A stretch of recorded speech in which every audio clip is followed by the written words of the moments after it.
facility closures litigation funding amendments, and from the governor's office graciously agreeing to step in, Randall Luthi, would you give us an overview while we wait for the main sponsor?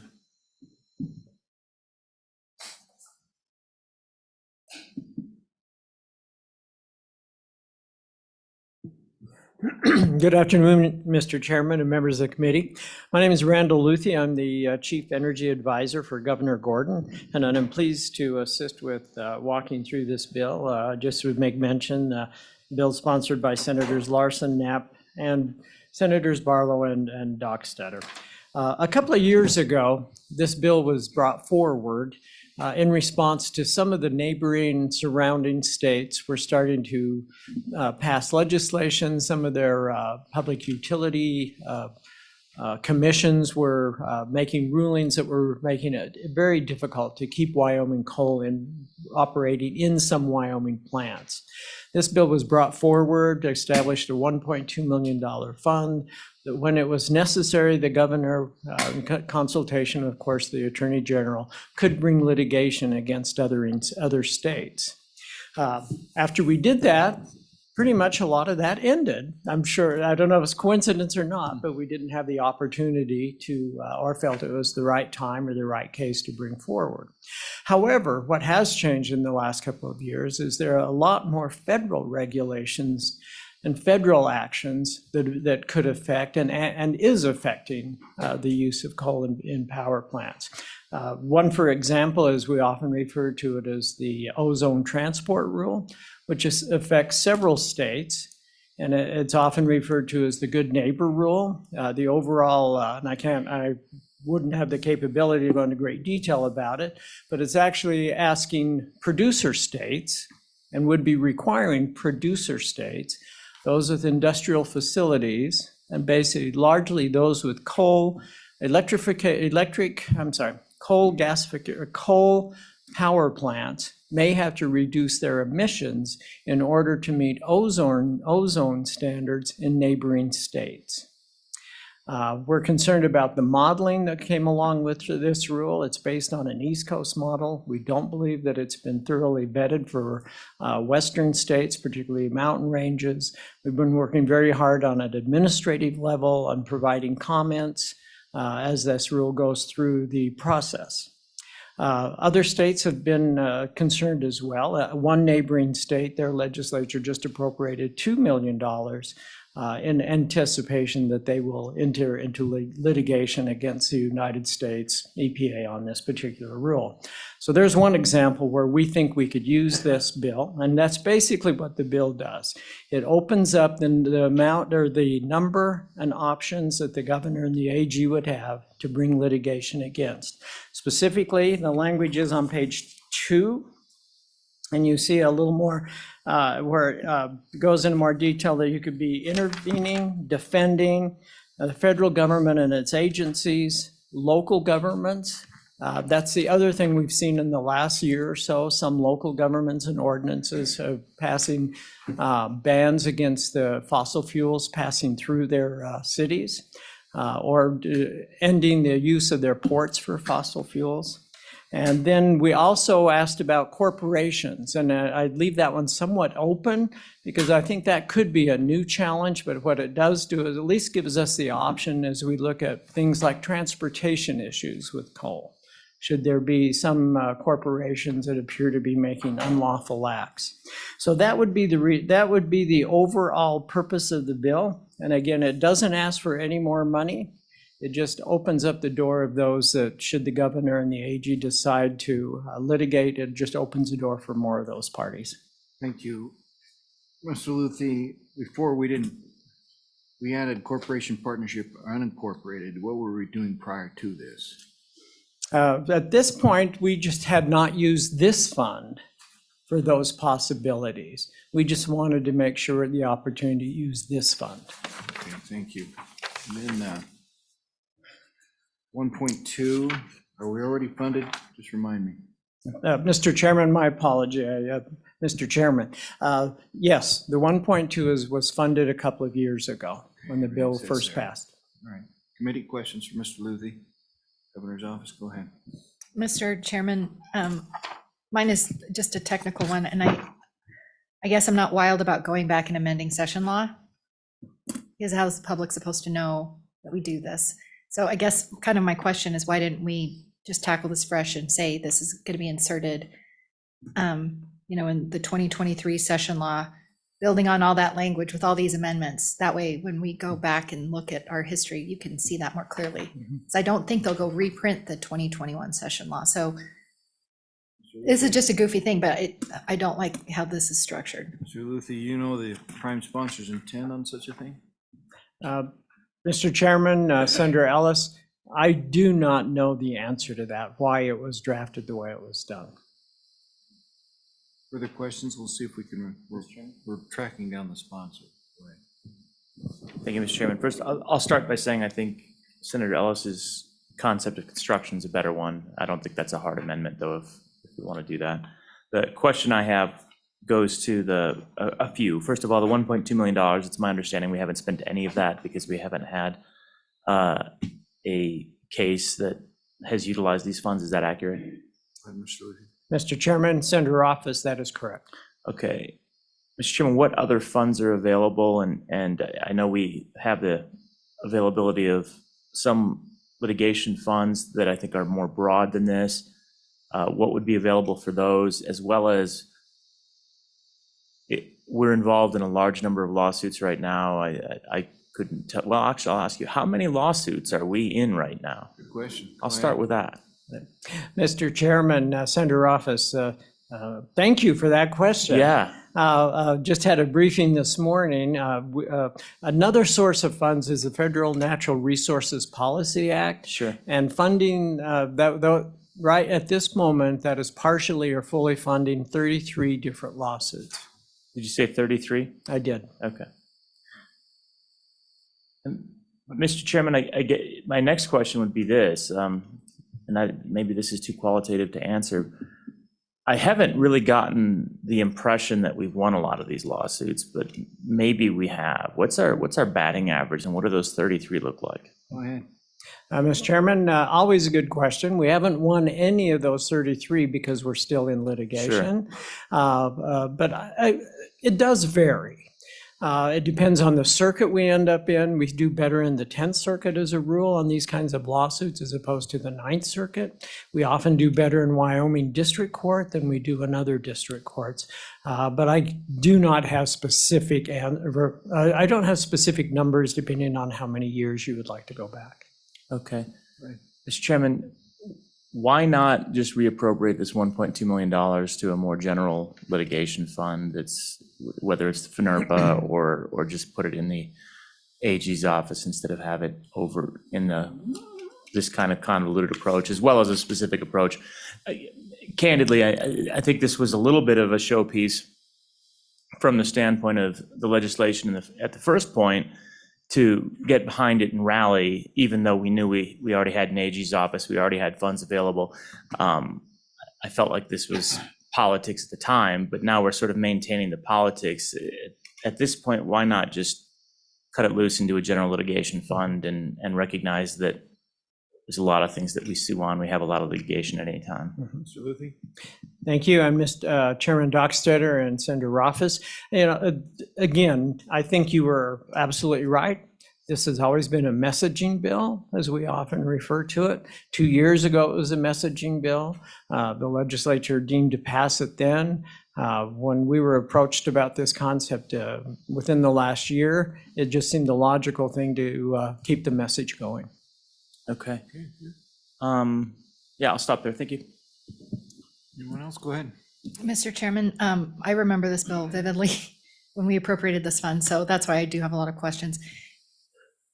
Has the AG's office in your time or in recent years engaged outside counsel in litigating any of these federal natural resource cases? Or are you contemplating on doing that all in-house? And then I know there was some turnover. The person that was heading up your natural resource water section is now a judge. So just kind of want to feel for your vacancies, because I know these are tough jobs to fill. The AG's office doesn't pay in the lawyer world. These are not super high paying jobs. Mr. Luthy? Mr. Chairman, Senator Ellis, you're absolutely correct. There are some vacancies in the AG's office. I could not give you those specific numbers. I believe they are still down one in the natural resources section, but I'm not positive of that. And yes, on your first question, we do engage, and my AG does engage in outside counsel, and we also attempt to join other states as frequently as possible. If another state happens to take the lead on a large environmental case, then the costs are reduced exponentially because we're just sharing in on that overall cost. Thank you. Go ahead if you'd like more. Thank you, Mr. Chairman. I guess like a finer point on that is, there are some times where you have your AG's office that'll file what are essentially like Me Too briefs. Some other private lawyer for some other entity will do all the substantive legal work. Wyoming will file something that says us too. I'm wondering though, like how and what the process is for when you do hire outside counsel, if you put that out for bid, all of those kind of questions, like how much are they actually billing? Because that's where for $1.2 million or whatever the appropriation is, that's where the bulk of the money or cost is generated, or the lawyers who are carrying the heavy water in these litigation cases. So do you have a finer point on how that all works? Go ahead. Mr. Chairman, I really don't. I couldn't tell you if we go out for bid. I do know that often we do have to, not often, but we do engage in outside counsel outside the AG's office. Frankly, the AG would be the correct person to ask that question to. Thank you. Anybody else? Okay. Thank you, Randall. Appreciate it. Thank you, Mr. Chairman. Thank you, members of the committee. All right. Anyone else in the room who'd like to testify for or against this bill? Go ahead.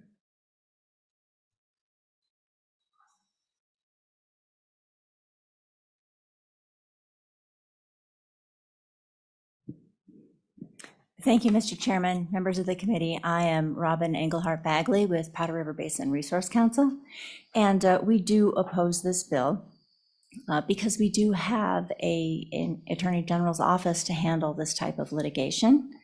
And this bill will pay private attorneys who may not be as conservative with the state's money. And we do find that concerning. If the AG's office does determine that they do need additional resources at some point in the future, they can bring a recommendation forward to you at that time. And also, we would ask, if the bill does move forward, we would ask you to consider the amendment that came forward in 2021 through House Appropriations to reduce the fund to $500,000. So it's a little less of an expensive message. So thank you, and I'll stand for any questions. Thank you. Any questions? Any questions? Okay. Thank Thank you. you for coming to testify. Anyone else in the room like to testify?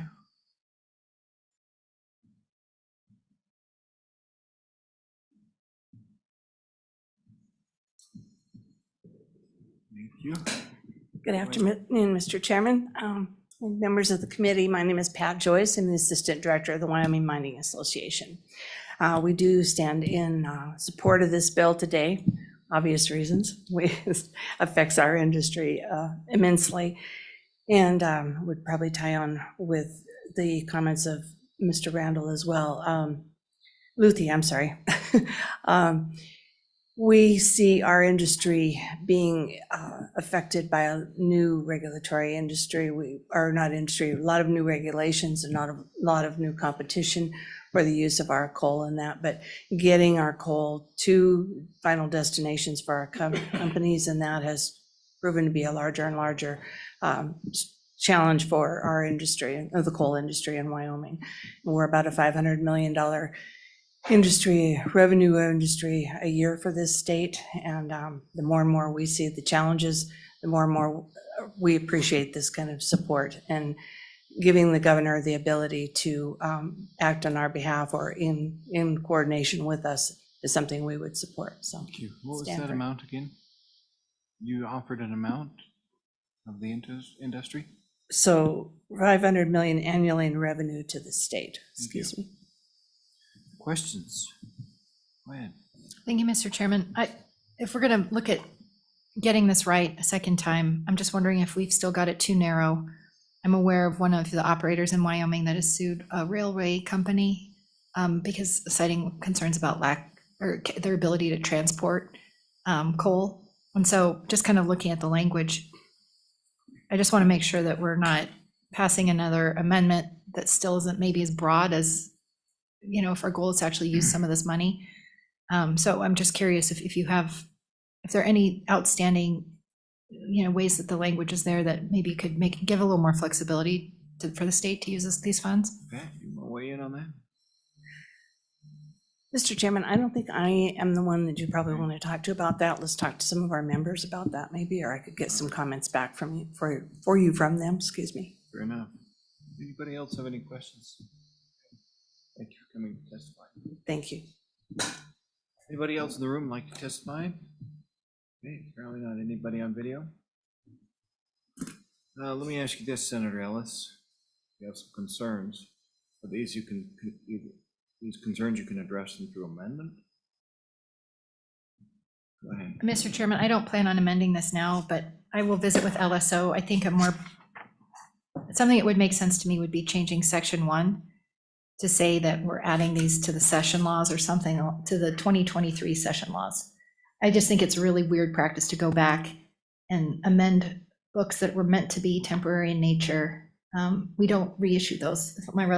I don't ever see us doing that. So I'll look into that, but I'm not prepared to bring that amendment today. And again, it's independent from the bill, but just stylistically, I think that Senator Ellis is exactly right. I think we would repeal this and then recodify it in 2023 session law in whatever the language is that we want. If we want to do it right, I think that's the right way to do it. You're saying pull the whole bill? No. Oh, no, just, Section 1, okay. Mr. Chairman? Mr. Chairman, I think what it would look like is you pull all this language that's there now, delete it, and then reinsert it as a 2023 session law with the new language. with the new language. yes. Correct. Okay. Yep. Senator Jones or Senator Cooper? Mr. Chairman? Let's go ahead. Separate point, actually, on the content of the bill. A couple things. First of all, I would be a no on this bill, and I don't know if it will pass committee. I wouldn't want to kill it without a sponsor being here, so I guess I would double check. I'm happy to vote no if I'm 1 of 4 or 5 voting no, but I certainly wouldn't want to cast a no vote that hurts a bill without the sponsor here. So that's one concept. The second is really why, anytime we park money like this, just as a statement, this cost us $100,000 to have that money there. Because what we're doing is we're putting it in the agency pool. It has to be cash flowed.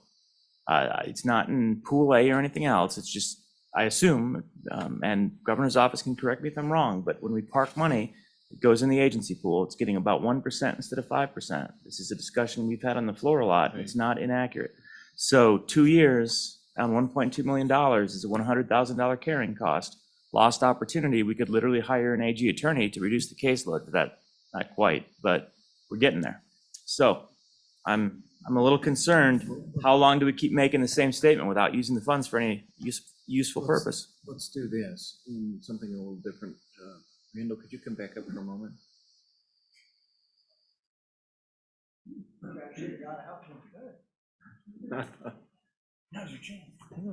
Your thoughts, if this is a statement bill, your thoughts would come back, pull a section, prep it as part of the 2023 session legislature, your thoughts on that and your thoughts on the amount. Mr. Chairman, Senator Ellis in particular, I have no strong feelings on how it should be drafted. I didn't do the drafting of the bill. That was done by LSO and the sponsor of the bill and how they did it. It certainly does make sense to me that this truly is a 2023 session law as opposed to amending a 2021 session law. Certainly could agree to that. The amount was established 2 years ago, and one of the things I was concerned about is since we had not used that fund, that we not ask for an increase until we show that we're actually able to use what we have. So I was involved in the discussions of leaving the fund at the current level. Mr. Chairman, Senator Rothfuss, interesting points, good points. But again, what this does is it does, and I don't want to say, it's only a message bill with a pretty hefty price tag, but it's a message bill that actually sends a message, I think, for those that are out there, that we have it ready, we have it available, and we can go. That haven't been, did you have a question? Yeah, Mr. Chairman, I kind of disagree with that. I don't think that us having this money in account made any difference to what happened in Washington State. But that, we can debate that, it doesn't matter. I think, to Senator Office's point, this would revert on June 30th, 2030. Mhm. Maybe, and it makes some sense to say 2 years from now, so that we revisit this or at least start putting it on the budget cycle if we want to just keep having that money there year in, year out, like instead of having to go back and look at the session law, treat it as a 2-year thing and then it reverts if it hasn't been used. So I'm just trying to curious if we were to pace that out, to get us back on the biennial budgeting, Yeah, let's. how we should we do it every some 2 open years? Discussion now, what if we brought it back into the budget next year? Mr. Chairman, all those are available. If we talk 2 years, I would probably tend to recommend the end of this current governor's administration. Understood. I would agree to that. Let's do this. How would the committee feel about, and would you be comfortable, Senator Office, we pass it out and we have Senator Ellis work with the main sponsor on reworking that section. What would the committee feel about that? Bring it back to the committee of the whole. I'll bring a committee. All right, so pass it out, but they need to be there and then have some open discussion too on the amount, but keeping in mind that we'd like to have that carry out through the current administration. Thank you, Mr. Chairman. I'll visit with the governor's office and the prime sponsors, but I think things that maybe we need to chat about are, to Senator Office's point, do we want to just park it there for 10 years? Or do we want to say, how about we can talk about the date of reversion and then just the format of it being in the 2023 session law. Let's do this. Call for a motion to have it, but you work with the main sponsor and if you would check in with Mr. Luthi on it as well. Everybody agreeable to that? Mr. Chairman? So it does sound like, and sorry to take a straw poll, but all 4 of you are okay with voting aye, so I'm going to vote no. You can Thank leave you. it. Yeah, we added that. We were leaving you some wiggle room. Thank you. Okay. All right, take the roll. Motion for the vote. Move. Okay, take the roll. We don't need a second. I'll second. Go ahead. Senator Cooper, Aye. Senator Ellis, Aye. Senator Jones, Aye. Senator Ruffles, No. Chairman Dockstader. Aye. So there are 4 ayes and 1 no. Thank you. We've just added to Senator Ellis's workload. Thank you. Sounds super.